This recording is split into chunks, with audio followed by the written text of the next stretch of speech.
الحمد لله الحمد لله وحده، والصلاة والسلام على من لا نبي بعده ولا رسول بعده ولا معصوم بعده. أما بعد، فإن خير الحديث كتاب الله، وخير الهدي هدي محمد صلى الله عليه وسلم، وشر الأمور محدثاتها، وكل محدثة بدعة، وكل بدعة ضلالة، وكل ضلالة في النار. أعوذ بالله من الشيطان الرجيم. بسم الله الرحمن الرحيم.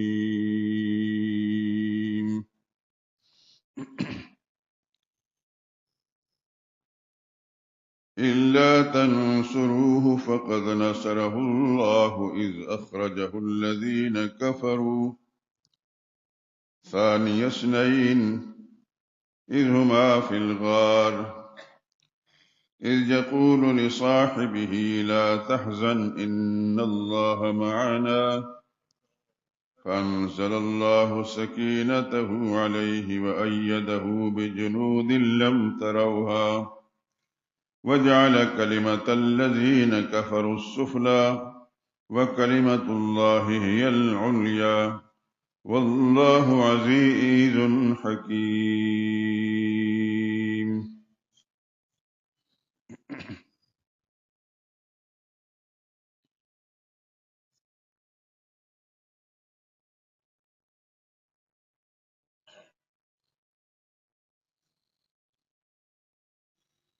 اے دنیا والو، اگر تم پیغمبر کی مدد نہ کرو گے تو اللہ تو ان کی مدد کر ہی چکا ہے۔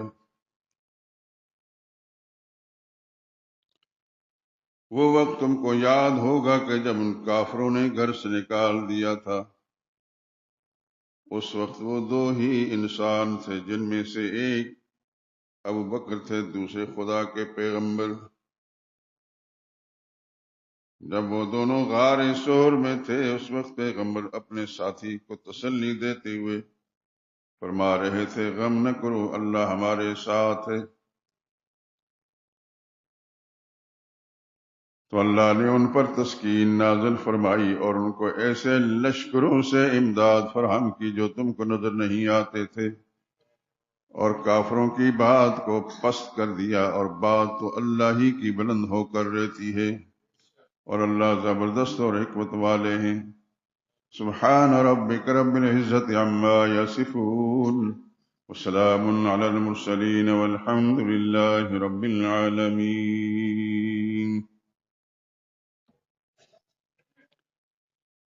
درود پاک پڑھ لیں۔ اللہم صل علی محمد وعلی آل محمد كما صليت على إبراهيم وعلى آل إبراهيم إنك حميد مجيد۔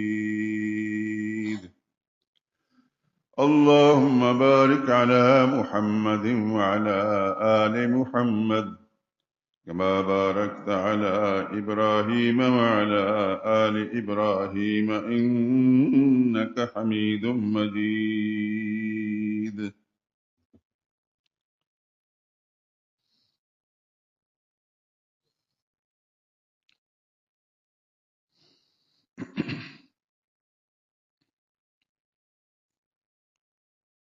نبی کے جانشین اولی صدیق اکبر ہیں،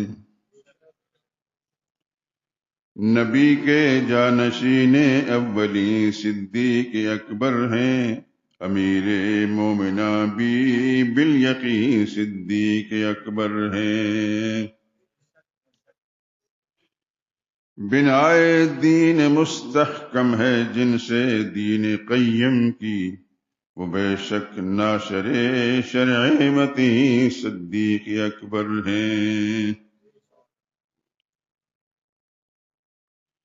خلافت کی اگر نیک انتہا ہے بن ابی سفیاں تو اس کی ابتدائے بہترین صدیق اکبر ہیں. صحابہ ہیں سپاہی اگر سپاہ دین برحق کے، نبی ہیں شاہدین سالار دین صدیق اکبر ہیں. ہے ان کی سیرت اطہر شہ لولا کی سیرت، ہے ان کی سیرت اطہر شہ لولا کی سیرت، ہمارے رہنما حبل المتی صدیق اکبر ہیں. ہے اصحاب نبی میں ان کا بے شک مرتبہ عالی، نبی کے بعد افضل بالیقین صدیق اکبر ہیں. نبی کے قرب میں انور زمیں پر بھی رہے اور اب نبی کے قرب میں زیر زمیں صدیق اکبر ہیں.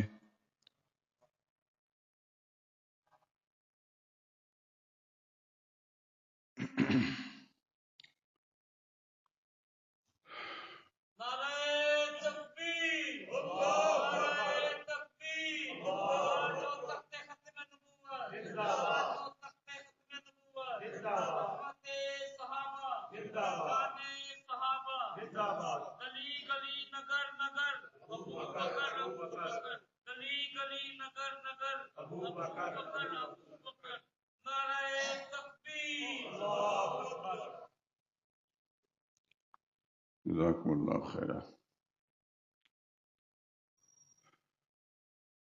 برادران محترم، اس وضاحت کی اب تو ضرورت نہیں کہ میں نے آپ کی خدمت میں آج کیا گزارش کرنی ہے.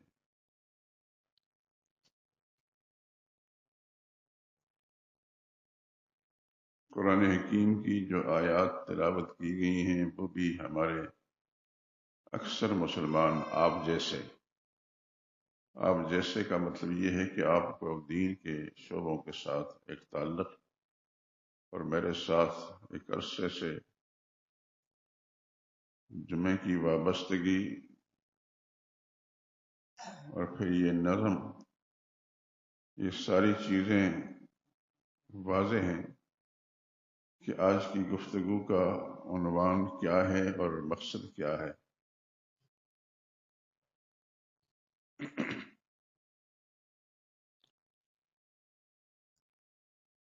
اسلامی تقویم کے اعتبار سے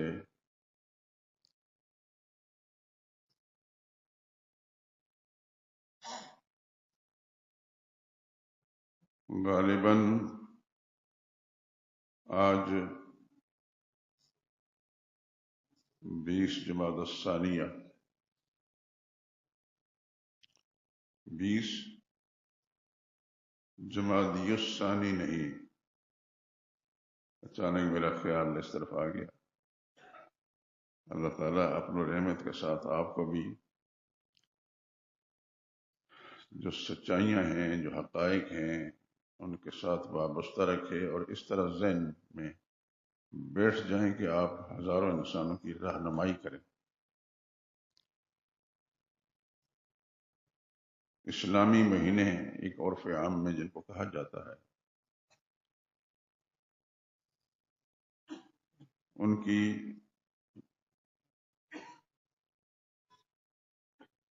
جمادی الثانیہ، افسوس ہے کہ ہمارے اخبارات بھی غلط لکھتے ہیں، بلکہ کچھ دینی رسالے جن میں سے اکثر میرے پاس بھی آتے ہیں اور ان کا عنوان پڑھ کر مجھے اور زیادہ افسوس ہوتا ہے کہ اگر عالم اپنی تقریر اور تحریر کے ذریعے سے اپنے مسلمان بھائیوں کی اصلاح نہیں کر پاتا تو ان کا قصور کیا ہے؟ انہوں نے ساری زندگی یونیورسٹیوں میں کالجوں میں گزاری جہاں پروفیسر ہوتے تو ہیں لیکن ان کو دین سے کوئی تعلق نہیں ہوتا، انگریزی زبان کے ماہر ہوتے ہیں، اس میں یقیناً وہ بہتر سمجھتے ہیں، بہتر بولتے ہیں، بہتر ان کے معاملات ہوں گے، لیکن دین کے لائن کے اندر وہ بھی نہ ان کا کوئی جذبہ ہوتا ہے، نہ ذوق ہوتا ہے، نہ ان کو کبھی کوئی چیز سکھائی ہوتی ہے۔ لیکن اس کا افسوس نہیں، اس کا افسوس مجھے ہے ان دینی اداروں کا۔ میں نام کسی کا نہیں لیتا، میرے پاس کم و بیش 20 کے لگ بھگ دینی رسالے آتے ہیں، مختلف، کراچی سے لے کر پشاور تک۔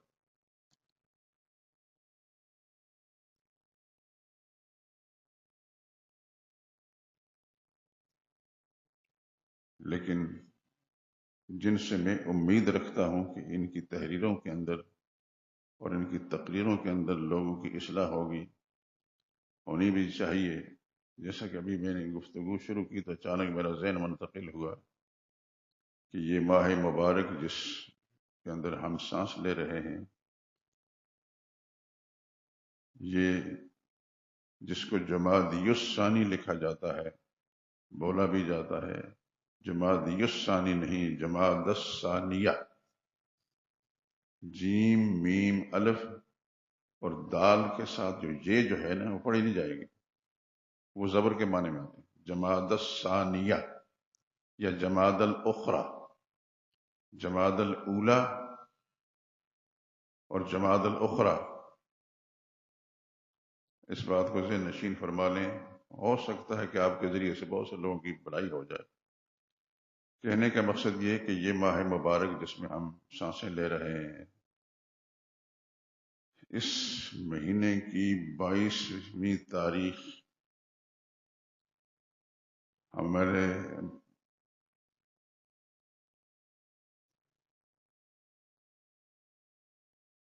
سر کے تاج سیدنا صدیق اکبر رضی اللہ تعالی عنہ کی تاریخی وفات ہے۔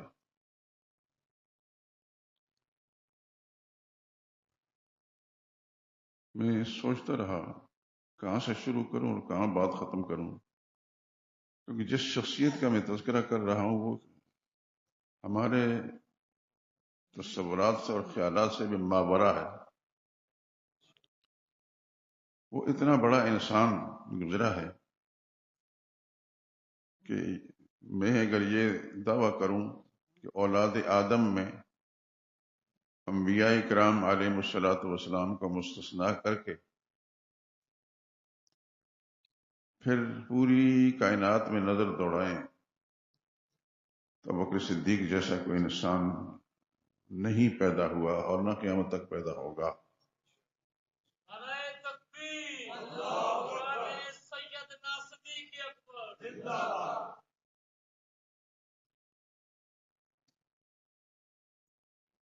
میں اس کو اپنی کوتاہی سمجھتا ہوں کہ شاید پچھلے برسوں کے اندر اس تفصیل کے ساتھ مجھے گفتگو کرنی چاہیے تھی، اس ہستی کے بارے میں اس میں کر نہیں سکا۔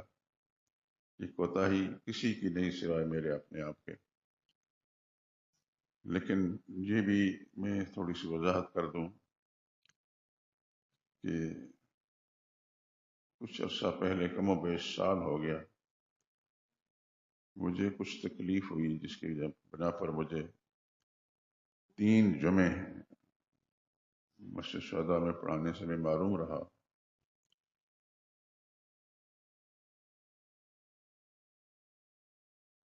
اور اس کا آغاز میں گھر میں وضو کر رہا تھا باتھ روم میں، خدا کا شکر ہے کہ دروازہ اس کا کھلا ہوا تھا۔ وضو کرتے ہوئے میں پاؤں دھو رہا تھا تو پاؤں دھونے کے وقت کے اندر میں اس طرح گرا کہ نیچے بالٹی تھی وہ بھی ٹوٹ گئی اور لوٹا بھی ٹوٹ گیا۔ وہ دھڑام سے جو آواز آئی تو چونکہ دروازہ کھلا تھا، میری اہلیہ کمرے میں تھی، ان کو اندازہ ہو گیا۔ انہوں نے فوری طور پر گھر میں جو بھی بچے تھے ان کو بلایا اور مجھے پکڑ کر اٹھا کر کمرے میں لے جا کر کرسی پر بٹھا دیا۔ اب بھی مجھے یاد ہے کہ وہ چند لمحوں کے اندر میری دماغی کیفیت ایسی ہو گئی کہ میں دیکھ تو رہا تھا میرے سامنے آدمی بیٹھے ہیں گھر کے، اور وہ کچھ بول رہے ہیں، ان کے بولنے کا بھی مجھے آواز آ رہی ہے، لیکن کسی بات کا جواب نہیں دے سکا۔ یہ پوری زندگی میری جو ہے اس کے اندر یہ ایک عجیب سا معاملہ ہوا۔ پھر قصہ مختصر یہ کہ پھر میرا عزیز، میرے بھانجے بھی ہیں، داماد بھی، وہ مجھے پکڑ کر بڑی مشکل کے ساتھ باہر نکال کر گاڑی کے اندر بٹھا کر ڈاکٹر صاحب کے پاس لے گئے۔ اچھے ڈاکٹر ہیں، اللہ نے سلامت رکھے۔ انہوں نے پھر وہ ڈرپ لگائے، یقے بعد دیگر، پتہ نہیں کتنی دیر تک، اور کئی دن تک یہ سلسلہ چلتا رہا، لیکن اس کے منفی اثرات اتنے پہلے دن کے اتنے تھے کہ میں 3 جمعے مسلسل نہیں پڑھا سکا یہاں۔ لیکن اس کے بعد بھی میں دیکھتا ہوں آج تک، یہ سال سے زیادہ عرصہ ہو گیا، کہ اس کے اثرات مجھ پر ہیں۔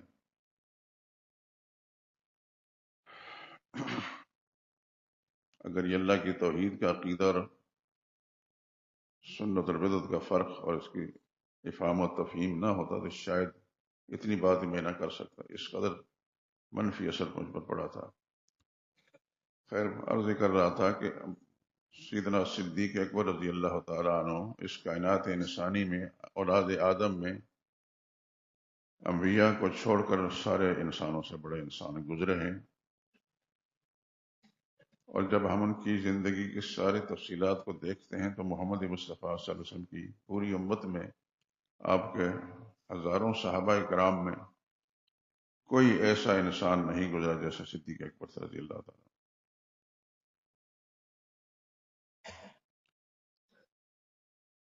یہ پہلے دن سے ہی رسول اللہ صلی اللہ علیہ وسلم کے دامن سے ایسے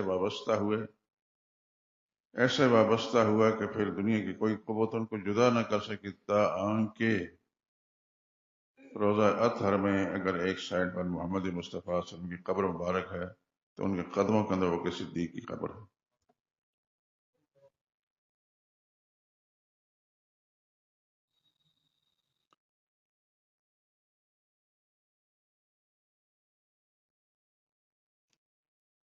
یہ تاریخیں جو ہیں میرے ذہن میں بالکل ہی تھا نہیں، میں صحیح کہہ رہا ہوں۔ یہ چند روز سے اچانک میرا ذہن منتقل ہوا کہ یہ تو ماہ مبارک وہ ہے جس میں سیدنا صدیق اکبر رضی اللہ تعالیٰ کا وصال ہوا ہے۔ پھر اللہ کا شکر ادا کیا کہ دن گزرے نہیں تھے، باقی تھے، اور پھر میں نے سوچا کہ آج تھوڑی سی گفتگو آپ کے ساتھ کر لوں، زندگی نے اگر ساتھ دیا تو آئندہ بھی رہے گی۔ عرض کر رہا تھا کہ اولاد آدم میں ایسا انسان نبیوں کو چھوڑ کر کوئی نہیں گزرا۔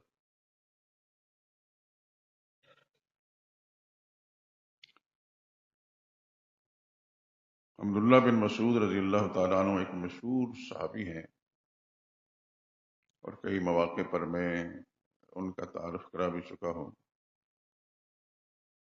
عبداللہ بن مسعود وہ انسان ہیں کہ جن کے بارے میں یہ بات کہی جاتی ہے کہ ان کے پاؤں کے ناخن سے لے کر سر کی چوٹی تک پورے وجود کے اندر کہیں کبر کی، بڑائی، تکبری اس کے کوئی آثار نہیں تھے۔ اور اس کی ایک دلیل یہ ہے کہ ایک دفعہ نبی کریم صلی اللہ علیہ وسلم نے موقع مشاہد فرمایا کہ ان قریب میں جاؤں گا کہیں، تم میں سے میرے ساتھ وہ آدمی جائے گا کہ جس کے وجود کے اندر غرور و تکبر کا کوئی شائبہ بھی نہ ہو۔ صحابہ کرام کی تربیت بڑی خوبصورت تھی، ہر ایک اپنے آپ کو سوچ رہا تھا کہ کیا میری باری آئے گی کہ نہیں آئے گی، میں کس مقام پر ہوں، نبی کریم صلی اللہ علیہ وسلم کا انتخاب ہوگا تو پھر پتہ چلے گا کہ میں کہاں ہوں۔ چنانچہ رسول اللہ صلی اللہ علیہ وسلم جب تشریف لے جانے لگے تو پھر بکر صدیق کو بلا لیا، کہا حضرت عبداللہ بن مسعود کو بلا لیا، کہا میرے ساتھ چلیں۔ تب پتہ چلا کہ عبداللہ بن مسعود کیسا انسان۔ پچھلے دنوں میں شاید میں آپ حضرات کو یہ سنا چکا ہوں کہ غزوہ بدر کے اندر جب ابو جہل مارا گیا تو اس کی گردن کاٹنے کے لیے رسول اللہ صلی اللہ علیہ وسلم عبداللہ بن مسعود کا انتخاب فرمایا تھا۔ جب عبداللہ بن مسعود رضی اللہ تعالیٰ عنہ اس مقام پر گئے جہاں وہ پڑا تھا، ابھی اس کی زندگی کا رمق باقی تھی، یہ جاتا ہی اس کے سینے پر چڑھ کر بیٹھ گئے، کیونکہ حضور کا حکم تھا گردن کاٹ کر لانی۔ تو اس نے آنکھیں کھول کر مرتے وقت بھی اس بدبخت کا تکبر نہیں گیا، یعنی وہ چرواہے کے بچے، اس نے کہا مرتے وقت بھی ابو جہل یہ کہتا ہے عبداللہ بن مسعود چرواہے کے بچے، تو اتنے بڑے سردار کے سینے پر چڑھ کر بیٹھ گیا۔ انہوں نے کوئی جواب نہیں دیا۔ اس نے پھر پوچھا کہ کون کامیاب ہوا، کسے فتح ہوئی، کسے شکست؟ اس کے جواب دیا کہ ہاں، اللہ نے اپنے نبی کو، اہل ایمان کو فتح سے ہمکنار کیا، اور تجھے اور تمہاری پارٹی کو خدا نے ذلیل خوار کر دیا۔ پھر اس نے سوال پوچھا کہ آپ کیوں آئے؟ ہل تو سکتا نہیں تھا، مر رہا تھا ظالم۔ تو ابن مسعود رضی اللہ تعالیٰ نے فرمایا کہ مجھے میرے آقا نے حکم دیا ہے کہ تمہاری گردن کاٹ کر حضور صلی اللہ علیہ وسلم کی خدمت پہنچائیں۔ اچھا، اب بھی مر رہا ہے، غرور تکبر پھر بھی نہیں گیا کہ اللہ تو ایک معمولی آدمی ہے، معمولی باپ کا بیٹا ہے، تمہاری جو تلوار ہے جس سے میری گردن کاٹو گے، یہ تلوار بھی کسی کام کی نہیں۔ ہاں البتہ میں سردار ہوں، یہ تلوار جو میری پڑی ہوئی ہے اس سے میری گردن کاٹنا۔ اور پھر یہ کہنے لگا کہ حلق کے قریب سے نہ کاٹنا، کندھے کے قریب سے کاٹنا، تاکہ مقتولین کے سر پڑے ہوں تو میرا سر اونچا نظر آئے اور لوگ یہ کہیں کہ یہ سردار تھا۔ سرداری کا گھمنڈ اس وقت بھی تھا۔ خیر، ابن مسعود رضی اللہ تعالیٰ عنہ نے اس کی گردن کاٹی اور اللہ کا رسول اللہ صلی اللہ علیہ وسلم کے سامنے اس کو پھینکا۔ اللہ کے پاک پیغمبر نے فرمایا یہ اس امت کا فرعون تھا۔ ایک فرعون تھا وہ جو موسیٰ علیہ السلام کے زمانے میں گزرا، یہ اس امت کا فرعون تھا۔ جس طرح موسیٰ علیہ السلام کے مقام سے بڑا مقام محمد مصطفیٰ صلی اللہ علیہ وسلم کا ہے، اسی طریقے سے اس امت کے فرعون کا کفر بھی موسیٰ علیہ السلام کے زمانے کے فرعون سے بڑا۔ خیر تفصیلات میں جانے کی ضرورت نہیں ہے، میں تو یہ تعارف کرنا چاہتا کہ عبداللہ بن مسعود وہ انسان ہے جس کے زندگی کے وجود کے کسی رگ کے اندر غرور تکبر نام کوئی چیز نہیں تھی۔ اور عبداللہ بن مسعودی کا یہ جملہ کتابوں کے اندر لکھا ہے، لقد قمنا بعد رسول اللہ صلی اللہ علیہ وسلم مقاما كنا نهلك لولا امن اللہ علینا بابی بکر۔ ہم تو حضور صلی اللہ علیہ وسلم کے بعد ایسے مقام پر پہنچ چکے تھے، اگر اللہ تعالیٰ ابو بکر صدیق کے ذریعے سے ہم پر احسان نہ فرماتے تو ہم سب کے سب ہلاک ہوتے۔ خیر،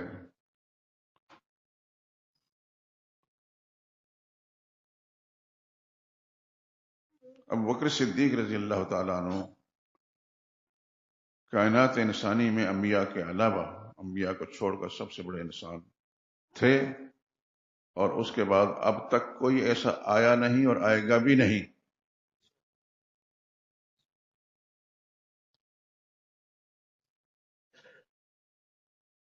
یہ ماہ مبارک جس کا میں نے ابھی آپ کی طرف حوالہ دیا، ان کے یوم وصال عن قریب 22 جمادی الثانیہ،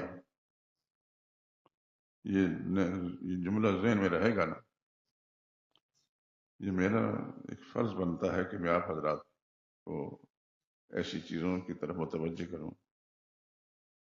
آپ نے اخباروں کے اندر پڑھا جمادی الثانی تو جمادی الاول تو اولا اول، جمادی الاول تو جمادی الثانی لکھا جاتا ہے، یہ غلط ہے۔ جماد الاولا یا جماد الاولا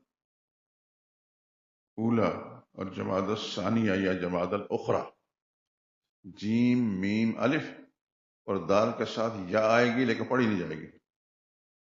جماد الثانیہ، ثانی نہیں ثانیہ، یا جماد الاخری۔ ان مہینوں کے نام بھی ذہنوں میں رہنے چاہیے۔ بہت سارے ہمارے احباب جو ہیں بولتے تو ہیں لیکن ان کی چونکہ سکولوں کے اندر تعلیم ایسی ہوتی نہیں، ان پر گلا کوئی نہیں۔ ماں باپ یا اکثر و بیشتر تعلیم سے بے خبر ہوتے ہیں، خصوصاً ایسی تعلیم جس میں کوئی عربی کا کچھ شعبہ موجود ہو، اس سے بے خبر ہوتے ہیں، تو جو الفاظ بولتے ہیں وہ الفاظ بھی غلط ہوتے ہیں۔ تو جماد الثانیہ یا جماد الاخری، اس کی 22 تاریخ سیدنا صدیق اکبر رضی اللہ عنہ کی یوم وفات۔ صدیق اکبر رضی اللہ تعالیٰ عنہ یہ سرور عالم صلی اللہ علیہ وسلم کے وہ صحابی تھے، ایسا صحابی نہ رسول اللہ صلی اللہ علیہ وسلم کے خاندان میں آپ کو نصیب ہوا، نہ خاندان سے باہر۔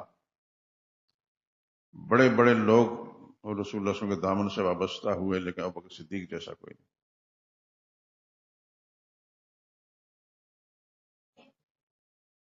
ان کی زندگی کے اگر سارے واقعات تفصیل سے بیان کیے جائیں تو بہت بڑا ٹائم گزر جائے گا، کئی دن لگ جائیں گے، کئی مہینے گزر جائیں گے۔ لکھنے والوں نے بہت کچھ ان کے لیے لکھا ہے۔ مجھے بس دکھ اگر اس بات کا ہے کہ ہمارے تعلیمی اداروں کے اندر، خصوصاً یہ اسکول کالج، ان کے اندر صحابہ کے بارے میں، حتیٰ کہ محمد مصطفیٰ صلی اللہ علیہ وسلم کی ذات اقدس کے بارے میں بھی وہ تفصیلات جو ایک مسلمان کو جاننا ضروری ہیں، وہ نہیں بتائی جاتی۔ اب ہمارے بہت سارے پروفیسر حضرات، اسکولوں کالجوں کے ٹیچر حضرات، ان کی باتیں میں آپ کو سناؤں تو آپ خود حیران رہیں گے، لیکن میرا مقصد کسی کی تذلیل نہیں ہے، مقصد ترغیب ہے کہ آپ حضرات یہاں تشریف لائیں، اللہ آپ کو سلامت رکھے۔ اللہ کرے کہ میں کچھ جو جذبہ رکھتا ہوں، یہ جذبہ آپ کی طرف منتقل ہو جائے، اور آپ نہ صرف یہ کہ خود زندگی اس کے مطابق گزاریں، آپ اپنی نسلوں کو، اپنے اہل خانہ کو، اپنے عزیز و اقارب کو بھی اس سے متعارف کریں۔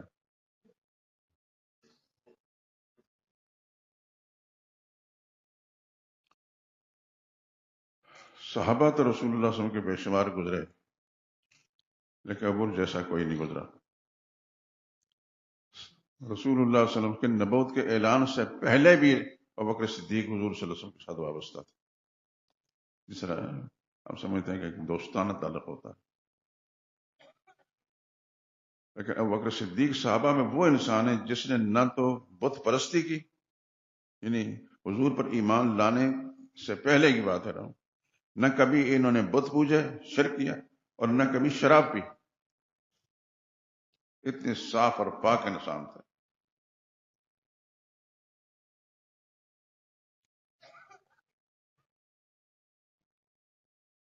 نبی کریم صلی اللہ علیہ وسلم کے ساتھ اعلان نبوت سے پہلے بھی ان کا ایک بڑا گہرا تعلق تھا۔ اما وقت نشست و برخاست ایسی رہی ہے حضور صلی اللہ علیہ وسلم کے ساتھ۔ ام المؤمنین عائشہ صدیقہ رضی اللہ تعالی عنہا یہ فرماتی ہیں کہ جب سے رسول اللہ صلی اللہ علیہ وسلم کا میرے ابا کے ساتھ کوئی تعلق پیدا ہوا، پھر کوئی دن ایسا نہیں ہوتا تھا کہ حضور صلی اللہ علیہ وسلم صبح یا شام ہمارے گھر تشریف نہ لاتے۔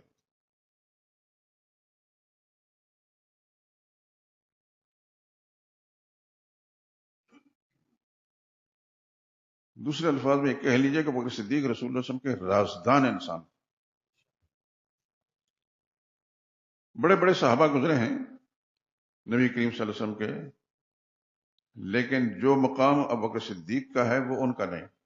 مثال کے طور پر سیدنا فاروق اعظم رضی اللہ تعالیٰ عنہ بڑے انسان ہیں، بہت بڑے انسان، اتنے بڑے انسان کہ ہمارے خیالات کی پرواز وہاں تک جا نہیں سکتا، لیکن ان سے بڑے ہیں ابوبکر صدیق۔ نبی کریم صلی اللہ علیہ وسلم کے اپنے رشتہ دار، مثال کے طور پر حضرت حمزہ ہیں رضی اللہ تعالیٰ عنہ، حضرت عباس ہیں رضی اللہ تعالیٰ عنہ،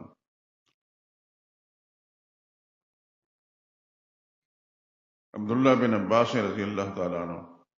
یہ رسول اللہ صلی اللہ علیہ وسلم کے خاندان کے لوگ ہیں اور بڑے لوگ ہیں، لیکن اس کے باوجود ان کا مقام وہ نہیں ہے جو بکر صدیق کا ہے۔ سیدنا عثمان رضی اللہ تعالیٰ عنہ بڑے انسان ہیں، لیکن ان کا وہ مقام نہیں جو بکر صدیق کا ہے۔ سیدنا علی رضی اللہ تعالیٰ عنہ بڑے انسان ہیں، لیکن ان کا وہ مقام نہیں جو بکر صدیق کا ہے۔ اتنی خوبیاں اللہ پاک نے ان کو عطا فرمائی تھی کہ ان کو گنا بھی نہیں جا سکتا۔ یہ تاجر انسان تھے، کپڑے کی تجارت کرتے تھے، اور بڑے مالدار تھے. نبی کریم صلی اللہ علیہ وسلم کے دامن سے وابستہ ہونے کے بعد انہوں نے اپنے آپ کو، اپنا سارا مال، اپنا کاروبار حضور پر نشاور کر دیا. رسول اللہ صلی اللہ علیہ وسلم کا ایک فرمان ہے حدیث کتاب میں، مجھ پر اب میرے ساتھ ابو بکر صدیق نے وہ احسانات کیے ہیں جو کسی اور کے ساتھ نہیں کیے، اور کسی اور انسان نے مجھ پر ایسا احسان بھی نہیں. حضور صلی اللہ علیہ وسلم نے اپنے کسی چچا کے بارے میں نہیں فرمایا کہ اس کے احسانات ہیں مجھ پر، نہ کسی چچا زاد کے بارے میں فرمایا، حتیٰ کہ فاروق اعظم جیسے انسان کے بارے میں نہیں فرمایا کہ ان کو احسانات مجھ پر، بلکہ حضور صلی اللہ علیہ وسلم نے فرمایا کہ ان کے احسانات مجھ پر اتنے ہیں کہ اس کا بدلہ میں نہیں دے سکتا، اللہ ہی قیامت دن کو دے گا.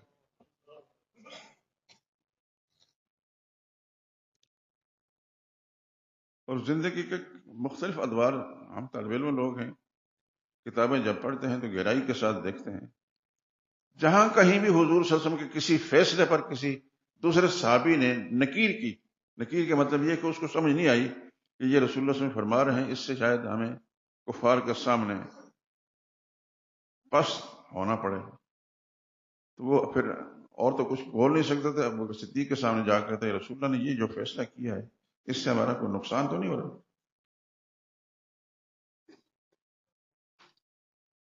تو ابو بکر صدیق جو فنا فر رسول جسے کہتے ہیں، فنا فر رسول، یعنی یہ فیصلہ خدا کے پیغمبر کا ہے، اس پر نہ تم بول سکتا نہ میں بول سکتا. اللہ اکبر. شاید اس سے پہلے کسی موقع پر میں نے آپ حضرات کو توجہ دلائی تھی،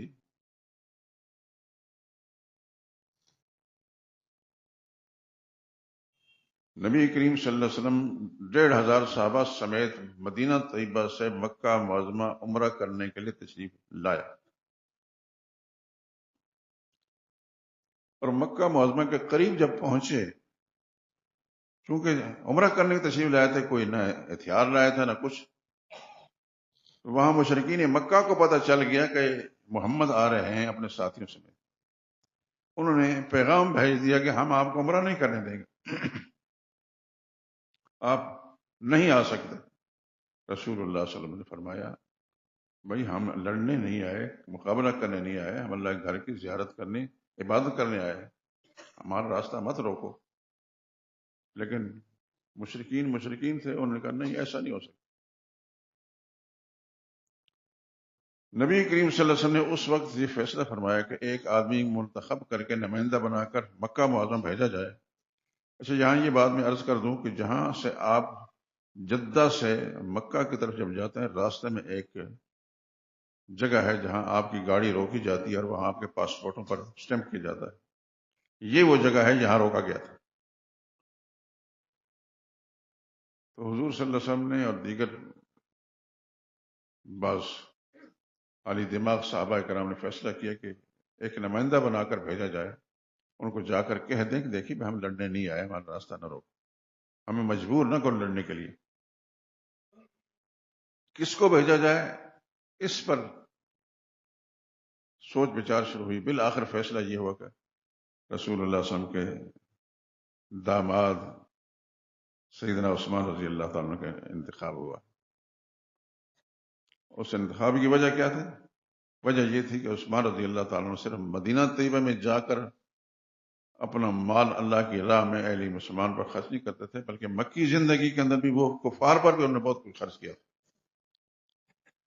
تو صحابہ کرام کی سوچ یہ تھی کہ ان کے احسانات مکہ کے لوگوں پر بھی ہیں، ہو سکتا ہے کہ یہ ان کا راستہ نہ روکے.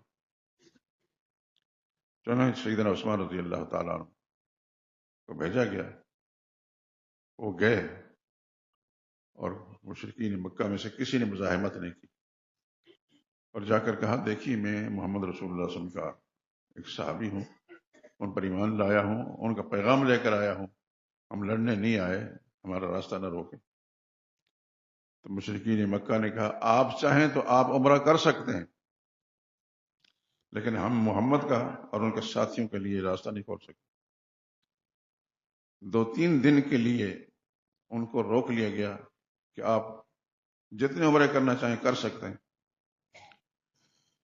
لیکن بہرحال رسول اللہ صلی اللہ علیہ وسلم کے غلام، سچے غلام، انہوں نے عرض کیا کہ دیکھیے بات یہ ہے کہ ہم نے اس خانہ کعبہ کی عظمت، اس کی بڑائی، یہ سبق پڑھا ہے محمد مصطفیٰ صلی اللہ علیہ وسلم سے.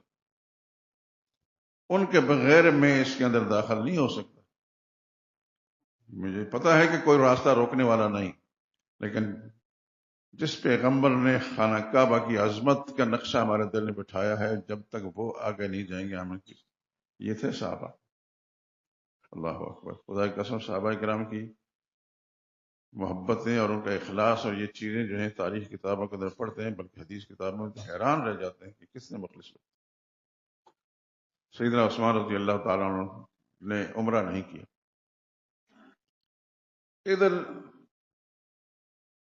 حدیبیہ کے مقام پر یہ مشہور ہو گیا، عثمان کو انہوں نے قتل کر دیا. کتنی بات سننے پر صحابہ کرام بڑے اشتعال میں آ گئے. بھئی ہم نے تو امن پیدا کرنے کے لیے بھیجا تھا، لڑنے نہیں گئے تھے، لڑنا ہمارا مقصد نہیں تھا، ہمارے نمائندوں کو قتل کر دیا.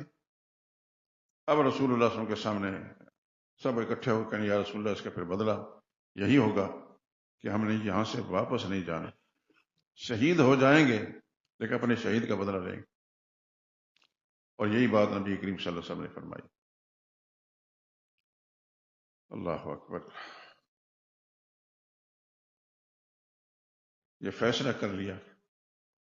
رسول اللہ صلی اللہ علیہ وسلم ایک جگہ کھڑے ہو گئے، سب صحابہ کرام نے آ کر حضور صلی اللہ علیہ وسلم کے ہاتھ پر بیعت کی.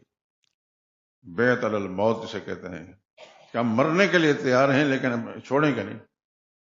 ہم تو عمرہ کرنے آئے تھے، لڑنے نہیں آئے تھے. ان بدبختوں نے کیا کیا؟ تو حضور نے پوچھا کہ تم میں سے کون شخص ایسا ہے جو اپنی جان قربان کر سکتا ہے؟ ہر ایک صحابی نے آ کر رسول اللہ کے ہاتھ پر بیعت کی.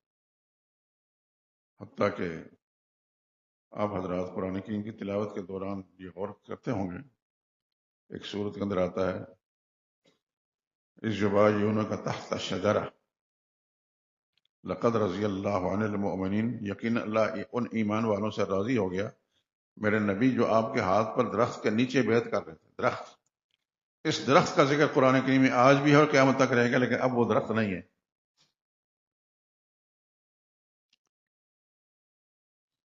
تو جب رسول اللہ صلی اللہ علیہ وسلم نے سب کی بیعت کر لی تو پھر رسول اللہ صلی اللہ علیہ وسلم نے اپنا ہاتھ کھڑا کر کے فرمایا دیکھو یہ ہاتھ کس کا ہے؟ یہ خدا کے پیغمبر کا ہاتھ ہے. فرمایا گواہ رہو کہ اس ہاتھ کو میں عثمان کا ہاتھ قرار دیتا ہوں اور عثمان کی طرف سے بھی میں بیعت کرتا ہوں کہ اللہ کے پیغمبر کو پتہ چل گیا کہ اللہ کی طرف سے رضا کی سرٹیفکیٹ آ رہا ہے. اور یہ آج بھی قرآن میں لقد کا مطلب پکی بات ہے، یقینی اور تحقیقی بات ہے. اللہ ان سے راضی ہوگا ان ایمان والوں سے جو آپ کے ہاتھ پر درخت کے نیچے بیعت کر رہے تھے.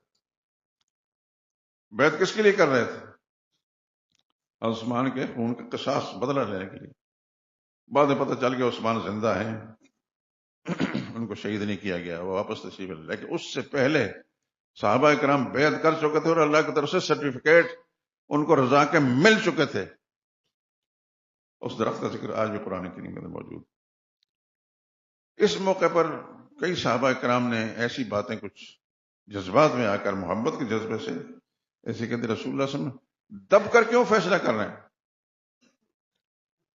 ہم 1400-1500 صحابہ ہیں، ہم انشاءاللہ قربانی دینے کے لیے تیار ہیں ہر وقت، پہلے بھی قربانیاں دی اور دیں گے، لیکن نبی کریم صلی اللہ علیہ وسلم دب کر کیوں فیصلہ کر رہے ہیں؟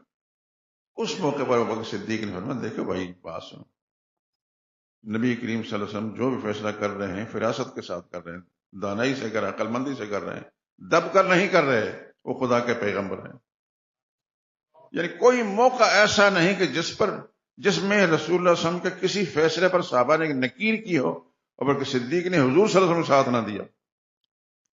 جو فیصلہ پیغمبر کا ہے وہی ٹھیک.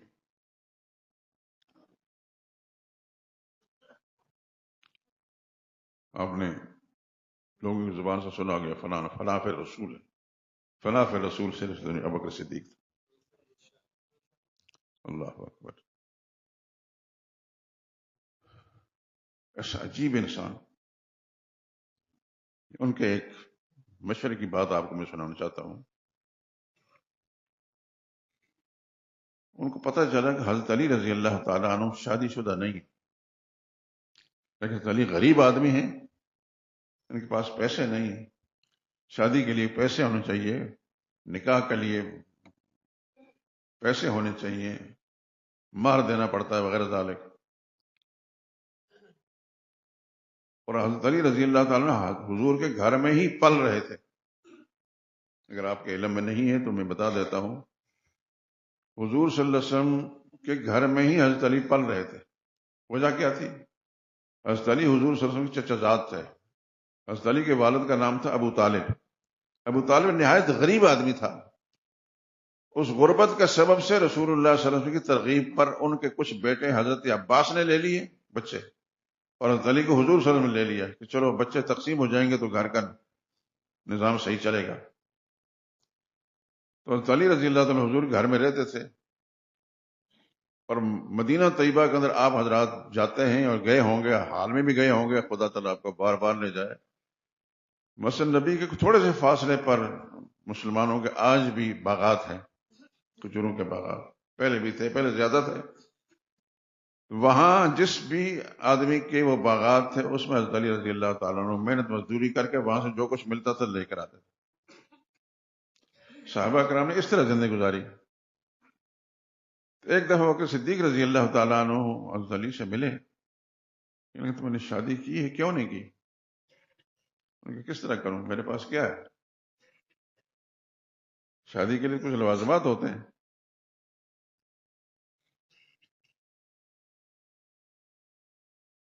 تو کس سے کروں؟ انہوں نے بتا دیا کہ رسول اللہ صلی اللہ علیہ وسلم کی ایک صاحبزادی سیدہ فاطمہ نے اس وقت نکاح نہیں کیا تھا. حضور صلی اللہ علیہ وسلم سے عرض کریں، دیکھیں رسول اللہ صلی اللہ علیہ وسلم کیا جواب دیتے ہیں. جہاں تک پیسے نہ ہونے کا عذر ہے آپ کے پاس، انشاءاللہ اس کا خدا بندوبست کر دے گا.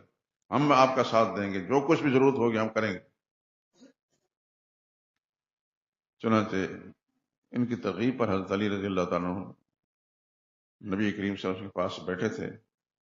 منہ سے بول نہیں رہے تھے، لیکن دل کے اندر جو کچھ انہوں نے ترغیب دی تھی اس کے مطابق خیال تھا. نبی کریم صلی اللہ علیہ وسلم پیغمبر ہیں، پیغمبر صاحب فراست. پیغمبر سے بڑی فراست کس کی ہو سکتی ہے؟ اللہ اکبر. خدا کے اربوں صلاۃ والسلام ہو محمد مصطفیٰ صلی اللہ علیہ وسلم. حضور نے پوچھا، علی کیا سوچ رہے ہو؟ کچھ انہوں نے جواب صحیح نہیں دیا. حجاب تھا، کچھ شرم تھی.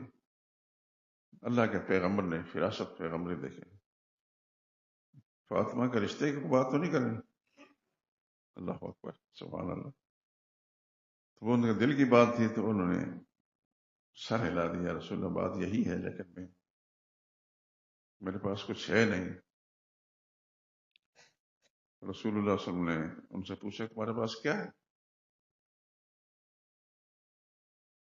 انہوں نے کہا یا رسول اللہ میرے پاس ایک زرہ ہے جو جہاد میں کام آتی ہے، اور ایک گھوڑا ہے. حضور صلی اللہ علیہ وسلم فرمایا زرہ کو بیچ دو، وہ پھر مل جائے گی. گھوڑے کو نہ بیچو، یہ جہاد میں کام آئے.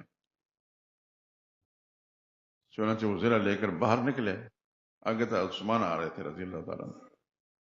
صحابہ کی آپس میں محبت اخلاص کا حال دیکھیں. عثمان رضی اللہ تعالیٰ کی ملاقات ہوئی علیہ السلام کے بعد، بھائی کدھر جا رہے ہو؟ کہنے لگا یہ بات سنی رسول اللہ صلی اللہ علیہ وسلم سے میں نے ان کی صاحبزادی سیدہ فاطمہ کا رشتہ مانگا ہے، اس کے لیے کچھ باہر وغیرہ کی اور دوسری چیزوں کی ضرورت ہوتی ہے. اللہ کے پیغمبر نے فرمایا کہ جاؤ ذرا بیچا. اچھا بیچنا چاہتے ہو؟ ہاں جی بیچنا چاہتا ہوں. کتنے میں بیچو گے؟ انہوں نے کہا اتنے میں. عثمان رضی اللہ تعالیٰ نے اپنے جیب سے پیسے نکالے ان کو دے کر کہ تمہارا مطلوب یہ تھا، زیر ابھی تمہاری ہوگی. سبحان اللہ، کیا لوگ تھے یہ، خدا کی قسم. جب ہم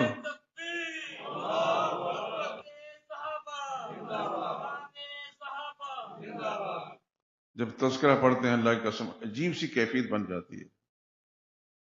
واپس آئے رسول اللہ صلی اللہ علیہ وسلم کے پاس.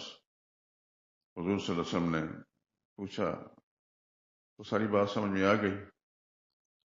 زیرہ بھی ان کے پاس تھی اور پیسے بھی مل گئے. ابو بکر صدیق رضی اللہ تعالیٰ عنہ آئے ہوئے تھے. انہیں کی ترغیب پر اشارہ ہوا تھا. ابو بکر صدیق کو حضور صلی اللہ علیہ وسلم ان پیسوں میں سے دیے، جاؤ فلاں فلاں چیز لے آ بازار سے. وہ گئے. کہنے کا مقصد یہ ہے کہ سیدہ فاطمہ رضی اللہ تعالیٰ نکاح کا جتنا خرچہ تھا وہ حضرت عثمان نے دیا، مہر کی جتنی رقم عثمان نے دی، اور باقی جتنا کچھ بھی تھا وہ حضرت بکر صدیق نے اور فاروق اعظم نے دیا۔ اس طرح حضرت علی رضی اللہ تعالیٰ کا نکاح ہو گیا۔ آج آپ ہو سکتا ہے کوئی کتاب پڑھتے ہوں، یا جس دور میں اور آپ گزر رہے ہیں، اس دور فتنوں کا زمانہ ہے، بہت زیادہ میں نام نہیں لینا چاہتا، لیکن بہت سے فتنے ہیں، بہت فتنے ہیں۔ بس اللہ سے دعا کہ یا اللہ ان فتنوں سے محفوظ فرما، ہمارے ایمان کی حفاظت فرما، ہمارے اولادوں کی، ہمارے متعلقین کو ان فتنوں سے یا اللہ محفوظ فرما دے۔ تو ابوبکر صدیق رضی اللہ تعالیٰ عنہ اور فاروق اعظم گواہ بنے نکاح کے۔ کون؟ ابوبکر صدیق اور فاروق اعظم۔ اور مہر کی رقم کس نے ادا کی؟ عثمان رضی اللہ تعالیٰ عنہ۔ اس طرح سیدنا علی رضی اللہ تعالیٰ عنہ کا نکاح ہو گیا۔ اللہ اکبر! یہ کتنے مخلص لوگ تھے، کتنے مخلص لوگ تھے، لیکن آج میں جیسے اشارہ کر رہا تھا کہ کتابوں کے اندر ایسا خرافات، بکواسات ہوتے ہیں کہ انسان کہتا ہے لعنت بھیجے ان پر، لکھنے والوں پر بھی لعنت، سوچنے والوں پر بھی لعنت۔ صحابہ کو ایک دوسرے کے دشمن بنا کر پیش کیا جاتا ہے۔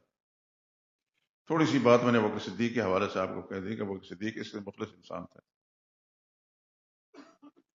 آپ حضرات سے آخر میں یہ بات کرنے لگا ہوں، اس سے پہلے بھی مجھے یاد کی ہے، ہمارے دین ایمان کی بنیاد ہے اللہ کی توحید۔ اس بات کو توجہ کے ساتھ سن لیں۔ دین ایمان کی بنیاد ہے اللہ کی توحید۔ توحید کے بغیر کوئی شخص مسلمان نہیں ہے، نہ ہو سکتا ہے۔ پھر دوسرے نمبر پر محمد مصطفیٰ صلی اللہ علیہ وسلم کی ذات اقدس اور آپ پر ایمان اور آپ کی تعلیمات کی پیروی۔ اس بات کو ذہن نشین فرما لیں کہ یہی ایسی زندگی ہم نے گزارنی ہے، یہی جذبہ بنا لیں۔ اللہ مجھے بھی اور آپ کو بھی ایسی زندگی گزارنے کی توفیق دے۔ اور تیسرے نمبر پر صحابہ کرام رسول اللہ صلی اللہ علیہ وسلم کی پاکیزہ جماعت، جو اللہ کے پاک پیغمبر نے جماعت تیار کی تھی۔ آپ اپنے دل اور دماغ کو کبھی صحابہ کرام کی محبت سے خالی نہ کریں میرے دوستو۔ میرا فرض بنتا ہے کہ میں آپ حضرات تک یہ بات منتقل کر دوں کہ آپ کا بھی ایسا زندہ جذبہ ہو۔ ہر وقت آپ کو اپنی ماں اور باپ سے اتنی محبت نہیں ہونی چاہیے جتنے کہ رسول اللہ صلی اللہ علیہ وسلم کے صحابہ کرام سے محبت ہے۔ اگر آپ حضور صلی اللہ علیہ وسلم کی ازواج مطہرات کے ساتھ اپنی ماں باپ، ماں نانی دادی سے زیادہ محبت رکھتے ہیں تو یہ آپ کے ایمان مومن ہونے کی علامت ہے، اور ایسا ہی ہونا چاہیے۔ ہم جب کہتے ہیں امہات المومنین، خدا کی قسم یہ جو میں بول رہا ہوں، میرا رب جانتا ہے کہ میرے دل کے اندر کس طرح کی محبت کے، خوشی کے جذبات اٹھ رہے ہیں۔ امہات المومنین کی جوتیاں ہمارے سر کا تاج ہیں۔ محمد مصطفیٰ صلی اللہ علیہ وسلم کے ازواج مطہرات، ہماری مائیں، دادیاں، نانیاں، جتنی بھی بڑی بڑی خواتین ہیں، وہ سب کے سب ان کی جوتوں کے نیچے ہیں۔ یہ جذبہ ہر مسلمان کا ہونا چاہیے امہات المومنین اور صحابہ کرام کے بارے میں۔ اور اس سے اوپر یہ بتا کہ حضور صلی اللہ علیہ وسلم کی سنت کی اتباع، رسول اللہ کی محبت، آپ کی اتباع زندگی کے ہر موڑ پر، خوشی کے معاملات ہو یا غمی کے، اللہ کے نبی کی اتباع، یہ ایمان کا تقاضا ہے۔ اور اس سے اوپر پھر اللہ کی توحید کا مسئلہ۔ یہ تین چیزیں میں آپ حضرات کو پہلے بھی بتا چکا اور آج بھی بتا رہا ہوں۔ پتہ نہیں زندگی کب تک ہے، دوبارہ ممبر پر آنے کا موقع ملے گا یا نہیں ملے گا، لیکن سب سے پہلے اللہ کی توحید۔ اللہ واحد لا شریک ہے، اپنی ذات میں، صفات میں، حقوق میں، اختیارات میں اس کا کوئی حصہ دار نہیں، کوئی شریک نہیں اس کا۔ دوسرے نمبر پر رسول اللہ صلی اللہ علیہ وسلم کی ذات ہے، رسول اللہ صلی اللہ علیہ وسلم کی پاکیزہ تعلیمات ہیں۔ وہی جذبہ اللہ ہمیں عطا فرمائے جو اللہ نے صحابہ کرام کو عطا فرمائی تھی۔ اور تیسرے نمبر پر خود صحابہ کرام کی محبت کا جذبہ ہے۔ کسی ایک صحابی کے بارے میں ذرہ بھی سوء ظنی اور بدگمانی نہیں ہونی چاہیے۔ یہ دین کی بنیادی باتیں ہیں میرے دوست اور بزرگ۔ کیونکہ مسئلہ توحید کا بیان ہو رہا تھا، لیکن آج سیدنا صدیق اکبر رضی اللہ تعالیٰ کے حوالے سے میں نے بات کر دی۔ زندگی نے ایک ساتھ دیا تو انشاءاللہ اس موضوع پر بہت ساری باتیں ہوتی رہیں گی۔ اللہ آپ لوگوں کو سلامت رکھے، لمبی زندگی عطا فرمائے۔ وآخر دعوانا الحمدللہ رب العالمین۔